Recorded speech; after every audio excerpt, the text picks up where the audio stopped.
Did you know the Quran has a huge genealogy mistake, a big historical error? Muslims call Jesus Isa. In the Quran, he's named Isa. However, Arab Christians don't call him Isa. They call him Yasua. Why? Who is this Isa character in the Quran? Do we have any outside of the Quran sources to prove who this man was?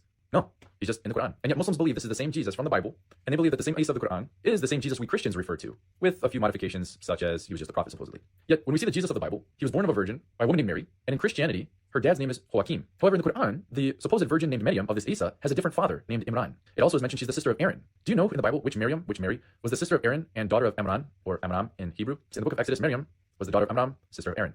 So how did the Quran get a mistake of about 1,500 years difference? Or in other words, how did Muhammad get the wrong Mary? How did the Allah that wrote the Quran supposedly get a completely different Miriam from well over 1,000 years before? What Muslims will say is when it says in the Quran that Maryam was very easy. This argument is built upon a false presupposition. That is, the Quranic author believes that Miriam, the sister of Moses and Aaron, and Mary, the mother of Jesus, are the same one person. That's what the author of the Quran thought. If we are to establish and show that the author of the Quran does not think that Miriam and Mary are the same person, this argument falls flat on its face. Very easy. Quran chapter 2 verse 87 says, we gave Moses the book. And after Moses, we sent many prophets. And then we sent Jesus and we supported him with the Holy Spirit.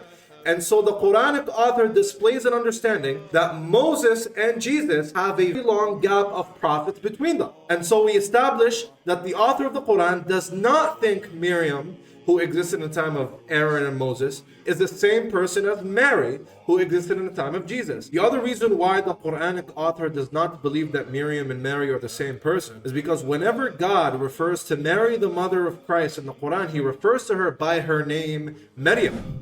But whenever the author of the Quran refers to the sister of Aaron and Moses, he does not refer to her by her name, proving that the author of the Quran does not think that Mary and Miriam are the same one person. So what does it mean for Mary, the mother of Jesus, to be the sister of Aaron?